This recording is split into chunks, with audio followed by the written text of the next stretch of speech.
100 million yen, my father said, sliding the check across his mahogany desk. That's what it costs to raise you for 23 years. Pay it back, and we'll forget about your embarrassing little art career.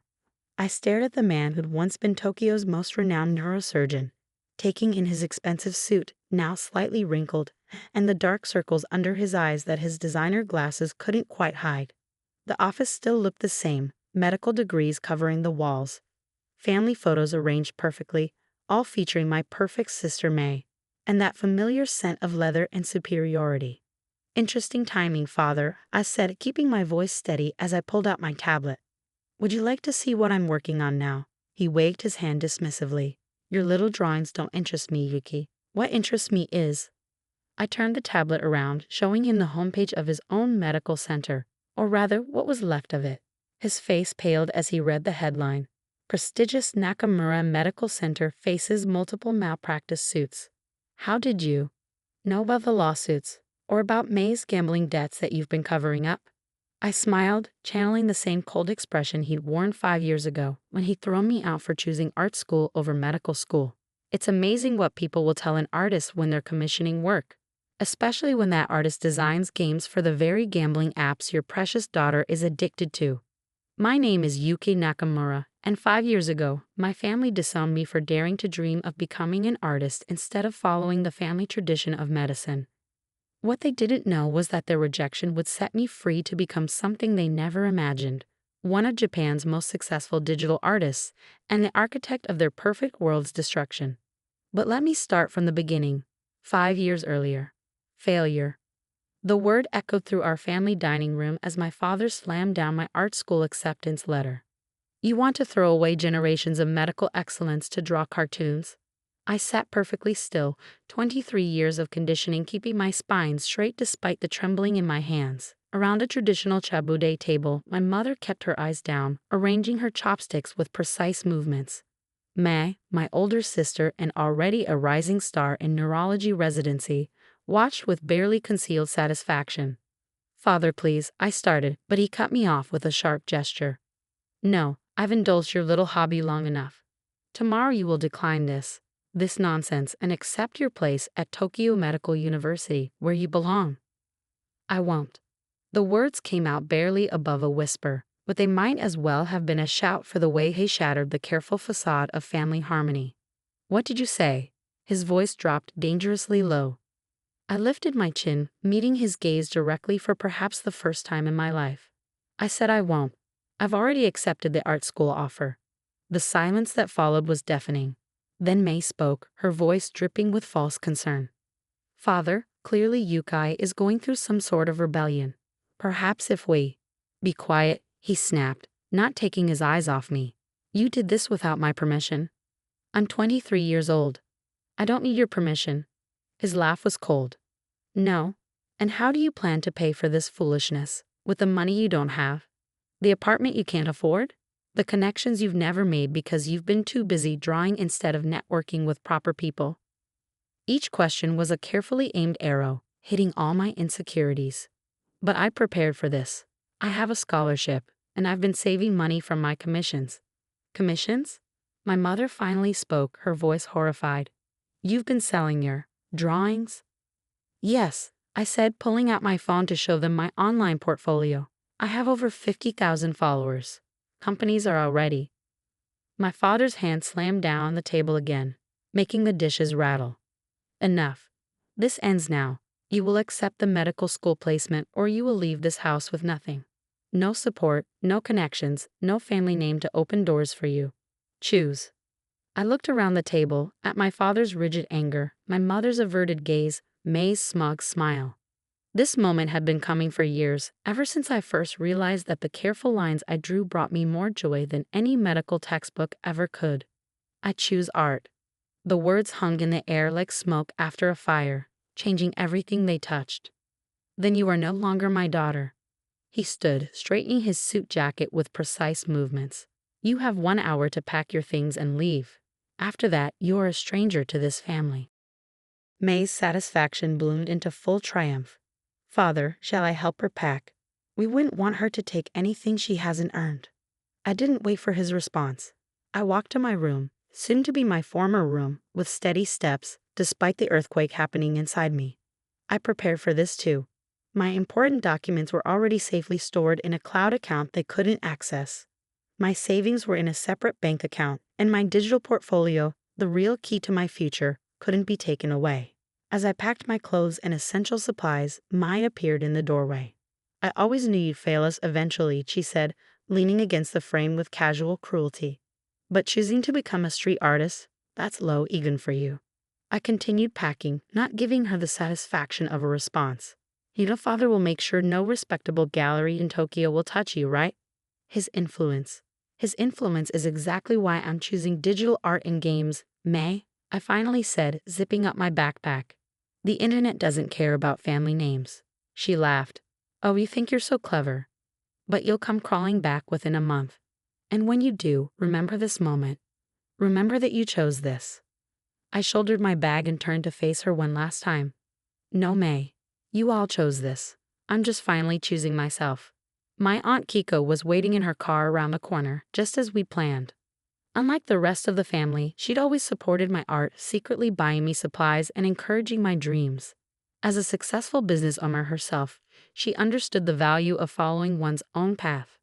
Are you sure about this? She asked as we drove away from the house I'd grown up in. Your father's influence in Tokyo is considerable. I'm sure, I said, watching my childhood home disappear in a side mirror. Besides, I have a plan. And I did. While my family thought I'd been wasting time diddling, I've been building a network of contacts in the digital art world. My online portfolio wasn't just popular, it was profitable. Companies were already commissioning work, and I had a standing offer from a game development studio. What my family didn't know, what they'd never bothered to learn, was that the cartoons they dismissed were opening doors they couldn't control. The first year was hard, just as they predicted. I lived in a tiny apartment, took every commission I could get, and worked until my hands cramped around my stylus. But unlike the medical path they'd chosen for me, every hour of work felt like freedom. My breakthrough came faster than anyone expected. A mobile game company hired me to design characters for their new gacha game, Eternal Legends.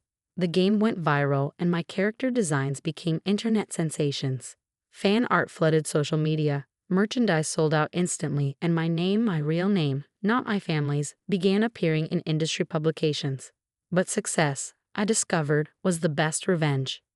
2 years after being disowned, I was earning more than a starting doctor's salary.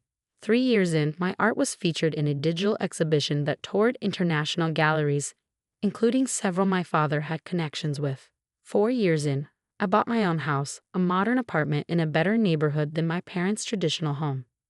I kept tabs on my family through Aunt Kiko, who delighted in passing along news of their slowly unraveling perfect world. May, it turned out, was struggling in her residency, the pressure of being the family's last hope proving too much. She developed a gambling habit, losing thousands on mobile games, including, ironically, the very games I designed characters for. My father's medical center, once the crown jewel of Tokyo's private healthcare system, was facing multiple malpractice suits. His perfectionism, once considered a mark of excellence, had devolved into arrogance that patients no longer tolerated. And now, 5 years later, here he was trying to reassert control the only way he knew how, with money and shame. I set my tablet down on his desk, next to the check he'd written. Let me be clear, Father. I don't owe you anything. The cost of raising a child isn't a debt to be repaid. It's a responsibility you chose to take on. But since you're so interested in numbers, I pulled up my portfolio's financial overview. This is what I earned last year. Notice it's more than your check. This, I swiped to another screen, is my current net worth. And this, one final swipe, is the list of gaming companies I work with, including the ones Mai has lost millions on. His face, already pale, went almost white. You designed those games. The characters, yes. Interesting how Mai always seems to spend the most money on the characters I design. Something about them just draws her in. I smiled. Maybe it's because I know exactly what buttons to push in this family. You're blackmailing us? His voice rose slightly, the first crack in his perfect control. No, Father. I'm showing you that the daughter you threw away for choosing art over medicine now has more influence in modern Japan than your traditional medical center ever will. Your patients trust online reviews more than medical degrees. May's generation spends more money on games than healthcare. The world has changed, but you were too busy protecting your legacy to notice. I stood smoothing down my designer dress, one that cost more than his suit. Keep your check. Consider it a gift from a stranger, since that's what you decided I should be. Oh, and father, the next time you try to bully someone with money, make sure they don't have more of it than you do. As I walked out of his office, I heard him calling after me, his voice holding a note I'd never heard before. Desperation. But I didn't turn back. I had a meeting with my development team about our next game launch. The following weeks brought a parade of attempts at reconciliation. My mother sent tearful messages through Aunt Kiko. May, facing mounting gambling debts, tried to friend me on social media. My father's secretary called repeatedly, each time offering a larger sum to make things right. I ignored them all. Instead, I focused on my work, creating new characters that would capture players' imaginations and their wallets. Each success was a quiet victory, each award a silent rebuke to the family that had dismissed my dreams as worthless. 6 months after my confrontation with my father, I received an invitation to give a keynote speech at the Tokyo Digital Arts Festival. The venue? The same prestigious hall where my father had once given speeches about medical excellence. The irony wasn't lost on me. The day of the speech, I stood at the podium, looking out over a sea of young faces, artists, gamers, dreamers who saw the future in pixels and possibilities. In the back row, I spotted Aunt Kiko, and beside her, my parents and May. They hadn't been invited, but then they'd never needed an invitation to witness my life. Success, I began, isn't about following predetermined paths. It's about having the courage to create your own. 5 years ago, I was told that choosing art over medicine was a failure. Today, I design characters that bring joy to millions, create worlds that inspire creativity, and yes, earn more than many doctors. The audience laughed. In the back row, my father's face remained stoic, but I saw him flinch. But the real success isn't in the money or the recognition. It's in the freedom to be authentically yourself, to create without boundaries, to define your own worth. After the speech, they approached me. Mai spoke first, her designer clothes looking slightly worn now, her confidence dimmed by debt and disappointment. Yuki, hi, I didn't know. About the games, about your success. You never asked. My mother stepped forward, tears in her eyes. We were wrong. Can't we be a family again? I looked at them, really looked at them. My father, his hospitals facing bankruptcy. May, destroyed by the very games I helped create. My mother, still trying to maintain the facade of family harmony. No, I said simply. We can't. You didn't want me as family when I was struggling. I don't need you as family now that I'm successful. But we're blood, my father protested. Blood doesn't excuse cruelty. Blood doesn't erase 5 years of silence. Blood doesn't give you the right to my success after rejecting me for my dreams. I turned to leave, then paused. But since you believe in debts being repaid here, I handed my father a check. This covers what you spent raising me with interest. Now we're even. Please don't contact me again. The check was for exactly 100 million yen, the amount he tried to shame me with months ago.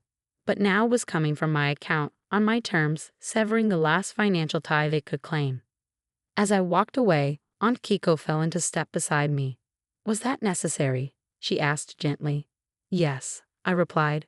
They needed to understand that I'm not the failure they created. I'm the success I created myself. Today, 3 years after that speech, my digital art studio is one of the most successful in Asia. My characters appear in games, anime, and merchandise worldwide. The family name Nakamura is now more associated with digital art than medicine. I still get messages sometimes from my mother on holidays, from May when she's particularly desperate, from my father when his pride cracks under the weight of his failing hospitals. I don't respond. Instead, I create. I draw worlds where dreams matter more than traditions, where courage is rewarded, where authenticity triumphs over expectations. And sometimes, when I'm designing a particularly challenging character, I think about the family that thought art was beneath them. They taught me the most valuable lesson of all. True art isn't just about creating beauty. It's about having the courage to show the world who you really are, even when the people who should love you the most try to make you into someone else. My latest game features a character who breaks free from a restrictive family to follow her dreams. Players love her determination, her strength, her refusal to be bounded by others' expectations. They don't know she's based on a true story.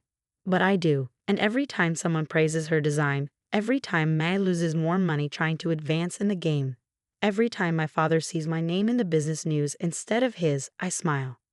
Because sometimes the best revenge isn't about destroying your enemies.